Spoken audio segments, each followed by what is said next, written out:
So we're here with Steven, and we're going to teach you some exercises for the medial tibial stress syndrome, and then we're also going to go over some neuromuscular training for that same syndrome as well. Steven, go ahead and bring that foot up and in, and as you can see, he's really just making the bottom of his shoe look at his face, right? And he's stepping on the cord, so he's getting a nice stretch. If that's too easy, all you do is you reach down and tighten it, step on it some more, and then it makes it harder. All right? Steven, now go ahead and go into your kettlebell anterior tibialis exercise.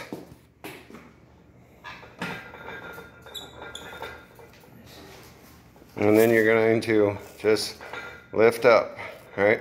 So that's working the front of the tibia, which is working right through here. That's going to help prevent shin splints. The shin splints will happen here and on the inside. This one's more for the top. The next exercises will be more for the bottom stuff. The next exercise is we're going to just wrap the band around the toe, and then you just pull back and then just have your toe up. And then you do that till failure, right? 30 times. 30 times is a good number, right? 30 times, 2 times, and just let it be some exercise. Now it just strengthens the inside of the toe, the outside of the foot, and then once you're done with that, you go the opposite way, right? So then you're pointing down, and as you can see, he's just pointing that toe, and try and just make it big toe only, all right? That makes you work on some coordination of the feet, and that is going to help with the underneath portion of the posterior tibialis. So this is the supine bridge with alternating leg extension with hold. Now, go ahead, and the important thing about this is actually to do a pelvic tilt. So go ahead and do a pelvic tilt.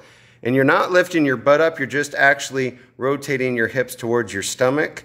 That actually increases glute max activity. Now, Steven, go ahead and lift your hips up in the air a little bit higher. Yeah, so you want with the bridges, you actually want to have up high. Yep. Shouldn't be arching your back because you have a good pelvic control. And then now I want you to lift up one leg and hold it. Yes. And that is good. So he's maintaining it. You can see a little shake in there. And the shake is okay, but you don't want to see him drop your hips. So go ahead and drop your hip kind of how you, yes. That means he's not using his butt anymore. He's using his back and other stuff. So go ahead and lift your hips back up to neutral. And that is correct form right there. Important thing with this is do these correctly. And then go ahead and switch to the other leg, Steven. And another way to make an advanced portion of this is now go ahead and raise up onto your toe. Yep, while doing that. That is, yeah, you just saw his face. That is more intense with that. That is a difficulty. And then you're going to do this 2 times, 20 seconds. And go ahead and relax. So this is known as a quadruped alternate arm leg raise. I also call it a bird dog. So is what it's going to be is you're going to rotate your hips, Steven, and make your low back flat. Yes, then just be a little bit firm in the stomach there.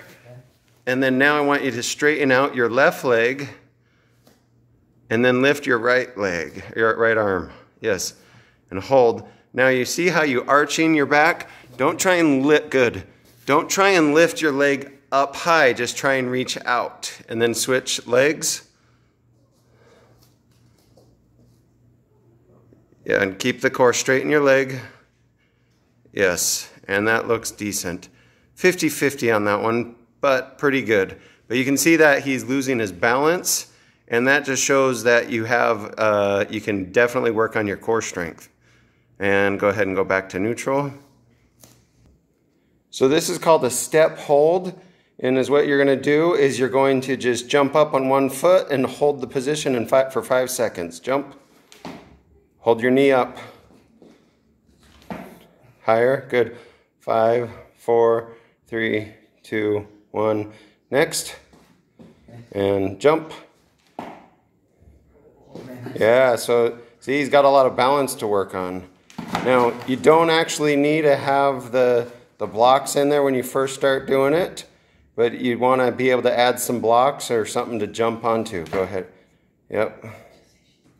Now we're going to do a unilateral calf raise. So you're just going to stand on one foot and you're just going to raise your foot up. Yep. And 20 repetitions, each leg 2 times. And if you always want to make it harder, you can always grab a block or something. So just that small wedge. Break it in half. And then turn it around. Yep. And then you can get up on one foot and make it harder. And you don't need a fancy block or anything, but you can just use a nice little rock. You can use the edge of a curb. So now we're going to do a Y balance test. This happens for 2 minutes. And then you're going to just go ahead and balance on one foot, Stephen. And you're going to push an object, or the thought process. You don't need an object, but thought process is that you're pushing as far out as you can without losing balance. Then go back on the other one. Yep. And then go to the last one. And then you start over and then come up and try not to keep your foot, keep going. Okay. Same foot. And you don't want to try and reach that one out there and push it further again. Because the test is to see how far you can go without falling and how much balance you have. Yep. Now we're going to do a jump front lunge. So jump front lunge, Stephen, go ahead and get in a lunge position. And then now I just want you to jump and go into the other lunge. Go. And again. Yep, and good. Front jump lunge. So now we're going to do a Nordic hamstring curl. So Stephen, go ahead and get a partner. Partner Samuel, come on in. And then you're going to go ahead and just grab his ankles. And then from there, you're going to have the partner put as much weight on the ankles as you can. And go ahead and lean forward. Try and go forward slowly as much as you can. Come on up. And then do it again. Very #1 exercise to prevent ACLs, FYI. And you just do those 20 times. Good. Now you're going to do a single leg lateral hop. So go ahead and do a single leg lateral hop 10 times. And each side. Go. Don't do any of this crisscross pretzel stuff. So is what it is you're just landing. You're just landing. Just landing? Okay. Oh. Yeah, no crossing. No crossing. Just, there it is. Keep that knee on top. Yep. Good. Keep the knee on top. Better. Good. All right, the last exercise that you need to learn is the single leg tuck jump. And that is, go ahead and demonstrate that.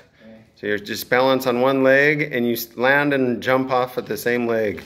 So tuck that knee in, good. Tuck that knee up high, good. Land on it, yep. And then he's gonna do the opposite leg, good. And again, and really tuck up in there, and good. Go ahead and break. Now, Stephen, go ahead and stay there. And just so you know, you can always make all the other exercises harder with weights, Bolsu ball, some type of unstable surface such as the Airex. So go ahead, and you have all the exercises on the neuromuscular training program.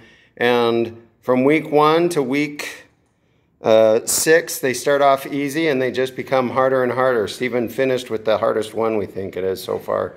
And that is what you'll want to be able to work with. Those are great neuromuscular training programs for the shin splints. And thanks for watching this quick video. And now go and exercise.